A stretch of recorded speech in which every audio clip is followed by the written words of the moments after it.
నమస్తే, welcome to మనం TV. నేను మీ పవన్ బెస్వాడ. ఎట్టకేలకు సునీత విలియమ్స్ అదేవిధంగా బుచ్ విల్మోర్లు సేఫ్గా ల్యాండ్ అవ్వడం జరిగింది. వారిప్పుడు రీహాబిలిటేషన్ సెంటర్ కూడా తరలించడం జరిగింది. ఈ నేపథ్యంలో వారు ఇచ్చినటువంటి డ్రాగన్ క్రూ క్యాప్సూల్ గురించి ఇంటర్నెట్లో తెగ వెతికేస్తున్నారు.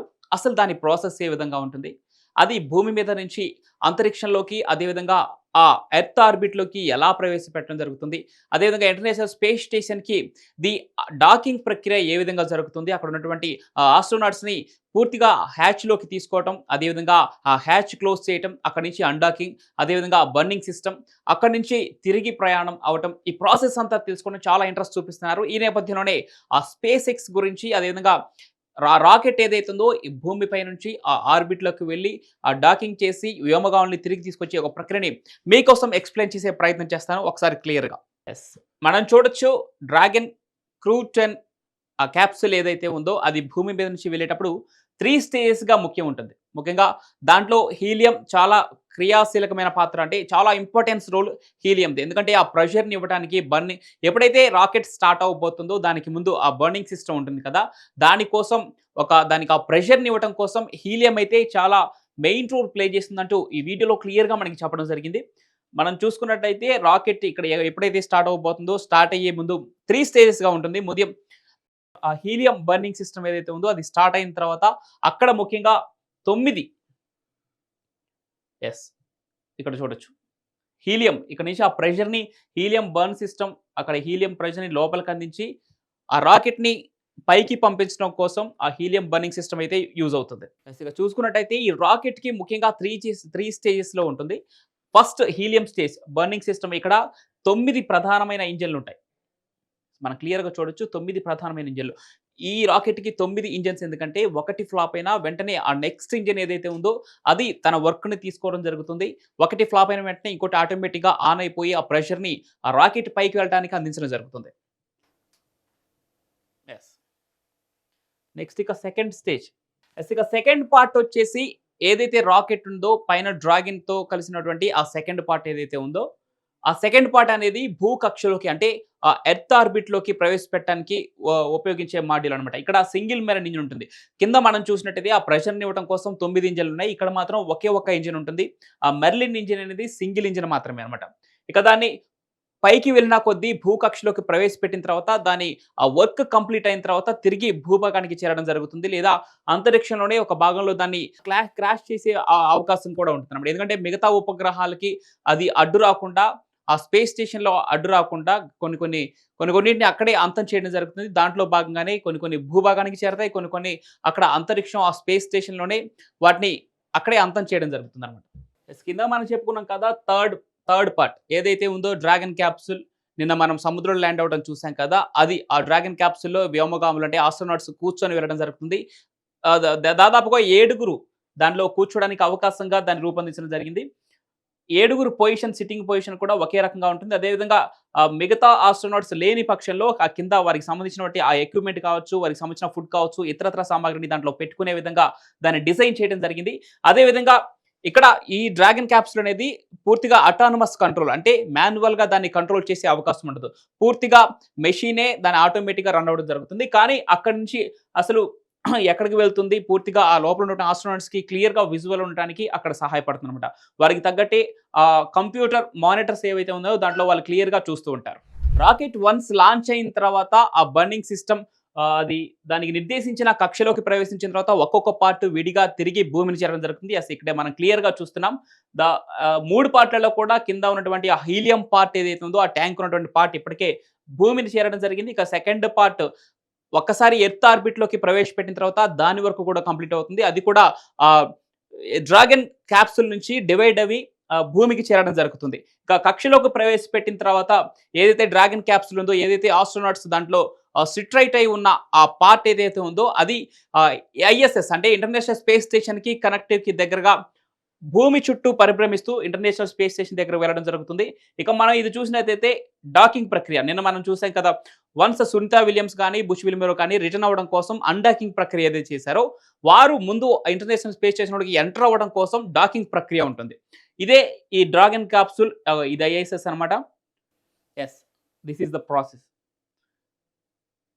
సేమ్ యాజ్ ఇట్ ఈస్ ఎలా అయితే డాకింగ్ ప్రక్రియ జరిగిందో అదే విధంగా అన్డాకింగ్ ప్రక్రియ కూడా జరుగుతుంది. ఇక వన్స్ డాకింగ్ ప్రక్రియ స్టార్ట్ అయిన తర్వాత ఎలా విధంగా ఏదైనా లీకేజ్‌లు ఉన్నాయా? లేదా? అనే ఒక కొంత చెక్ చేయడం జరుగుతుంది. అదేవిధంగా ఆ చెకింగ్ మొత్తం కంప్లీట్ అయిన తర్వాత ఇది కొన్ని 3-5 రోజుల పాటు కూడా పట్టే అవకాశం ఉంటుందంటూ ఈ వీడియోలో మనకి క్లియర్‌గా చెప్పడం జరిగింది. ఇక ఎవరైతే కింద నుంచి పైన ఉన్నటువంటి ఆస్ట్రోనాట్స్ దగ్గరికి వెళ్లారో వారిని తిరిగి భూమిపైకి తీసుకురావడానికి ఎవరైతే వ్యోమగాములు వెళ్లారో వారిని మీట్ అవ్వడం కూడా జరుగుతుంది. ఈ అన్డాకింగ్ ప్రక్రియ జరిగిన తర్వాత ఇంటర్నేషనల్ స్పేస్ స్టేషన్‌కి అదేవిధంగా డ్రాగన్ క్యాప్సూల్‌కు మధ్యలో ఉన్నటువంటి ఆ హ్యాచ్ అనేది ఓపెన్ అవ్వడం జరుగుతుంది. మనం క్లియర్‌గా చూడొచ్చు ఇక్కడ. ఆ హ్యాచ్ ఇది. ఆ హ్యాచ్ ఓపెన్ అయిన తర్వాత వారు ఒకరినొకరు కలుసుకోవడానికి అవకాశం ఉంటుంది. అది మనం నిన్న క్లియర్‌గా చూసాం. సునీత విలియమ్స్ అదే బుచ్ విల్మర్ దగ్గర ఉన్నటువంటి మిగతా నలుగురు వ్యోమగాములు కూడా ఇదే ప్రాసెస్‌లో వారిని రీచ్ అవ్వడం జరిగింది. అక్కడ అన్నీ క్లియర్ అంతా అనుకున్న తర్వాత మళ్ళీ తిరిగి వారి డ్రాగన్ క్యాప్సూల్స్‌లోకి ఎంటర్ అవ్వడం జరిగింది. అలా ఎంటర్ అయిన తర్వాత మళ్ళీ సేమ్ ప్రాసెస్ ఇందాక డాకింగ్ ప్రాసెస్ ఏ విధంగా అయితే జరిగిందో అదే విధంగా అదే విధంగా లోపల ఉన్నటువంటి ఆస్ట్రోనాట్స్ తిరిగి డ్రాగన్ క్యాప్సూల్‌లోకి ఎంటర్ అవ్వటం, ఆ హ్యాచ్‌ని పూర్తిగా క్లోజ్ చేయటం. హ్యాచ్ క్లోజ్ అయిన తర్వాత ఏవైనా లీకేజ్‌లు ఉన్నాయా? ఇలాంటివన్నీ క్లియర్‌గా చెక్ చేసుకున్న తర్వాత వన్స్ ఓకే అనుకున్న తర్వాత సైంటిస్ట్‌లకి సిగ్నల్ ఇవ్వడం జరుగుతుంది. అక్కడి నుంచి ఆటోమేటిక్‌గా అన్డాకింగ్ ప్రక్రియ స్టార్ట్ అయిపోతుంది. ఇక అన్డాకింగ్ ప్రక్రియ స్టార్ట్ అయిన తర్వాత ఏదైతే డ్రాగన్ క్యాప్సూల్ ఉందో ఇంటర్నేషనల్ స్పేస్ స్టేషన్ నుంచి అది ఆటోమేటిక్‌గా విడిపోయి ఇంటర్నేషనల్ స్పేస్ స్టేషన్ నుంచి దూరంగా అంటే భూకక్షలోకి ప్రవేశించడానికి ఇంకా జర్నీ స్టార్ట్ చేస్తుందనమాట. ఆ జర్నీ స్టార్ట్ చేసిన తర్వాత వన్స్ దానికొక లైనప్ ఇవ్వడం జరుగుతుంది.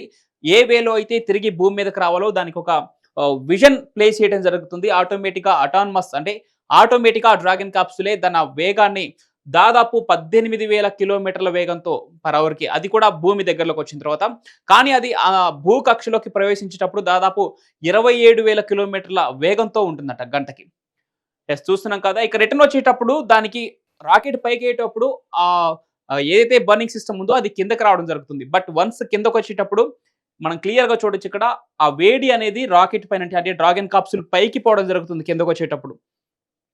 సో దాని చుట్టూ ఆ హీట్ షీల్డ్ అయితే క్లియర్‌గా ఉంటుంది. సో లోపల ఉన్న డ్రాగన్ క్యాప్సూల్‌లో ఉన్నటువంటి ఆస్ట్రోనాట్స్‌కి ఎటువంటి ఇబ్బంది ఉండదు. క్లియర్‌గా చూడొచ్చు.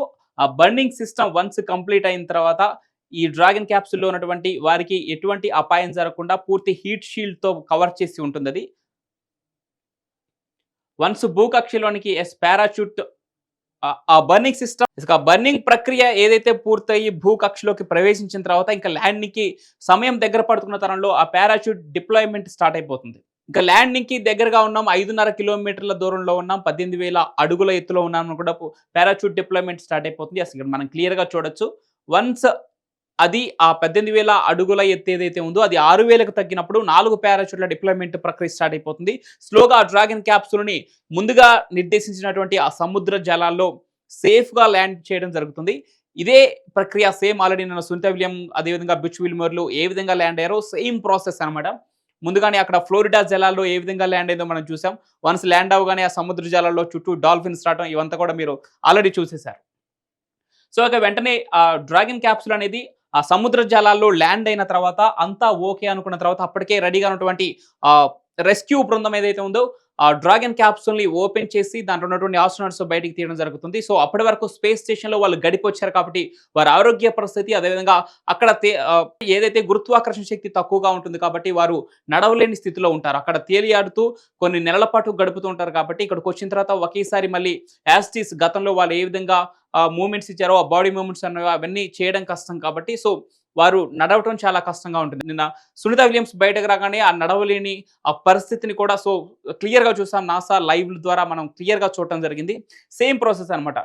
ఇక్కడ మనం చెప్పుకోవాల్సిన విషయం ఏంటంటే ఈ స్పేస్ ఎక్స్ డ్రాగన్ క్యాప్సూల్ అనేది ఎలాన్ మస్క్‌కి చెందినటువంటి స్పేస్ ఎక్స్ సముద్ర జలాల్లోనే కాకుండా భూమిపై కూడా ల్యాండ్ అయ్యే విధంగా రూపొందించడం జరిగింది. పూర్తి భిన్నంగా. ఇంతకుముందు ఉన్నటువంటి రాకెట్లతో పోల్చుకుంటే ఇది చాలా క్రియాశీలకంగా చాలా భిన్నంగా అంటే వాటికి క్వైట్ ఆపోజిట్‌గా అనమాట. ఎందుకంటే అవి ఓన్లీ సముద్ర జలాల్లో మాత్రమే ల్యాండ్ అయ్యే విధంగా రూపొందించడం జరిగింది. కానీ ఇది మాత్రం కింద ఎయిర్ బ్యాగ్స్‌తో మనం ఇక్కడ క్లియర్‌గా చూడొచ్చు. ఇది ఎలాన్ మస్క్‌కి చెందినటువంటి స్పేస్ ఎక్స్.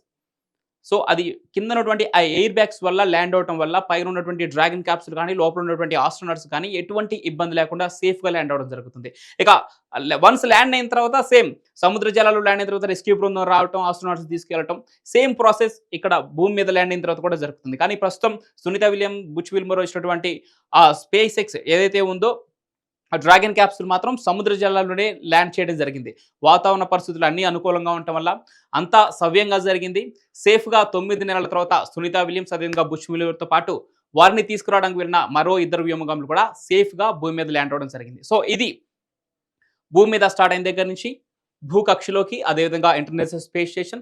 ఇంటర్నేషనల్ స్పేస్ స్టేషన్‌లో ఎవరైతే ప్రయోగాల కోసం వెళ్లారో వారిని తిరిగి మళ్ళీ డ్రాగన్ క్యాప్సూల్‌లోకి తీసుకోవటం, అక్కడి నుంచి అన్డాకింగ్, నెక్స్ట్ ఇక క్లోజ్ చేయటం, మళ్ళీ బర్నింగ్ సిస్టమ్, ఆ పారాషూట్ డిప్లాయ్‌మెంట్, నెక్స్ట్ ఇక సముద్రంలో ల్యాండింగ్. సో వారి జర్నీ ఇలా సక్సెస్‌ఫుల్‌గా ముగిసింది.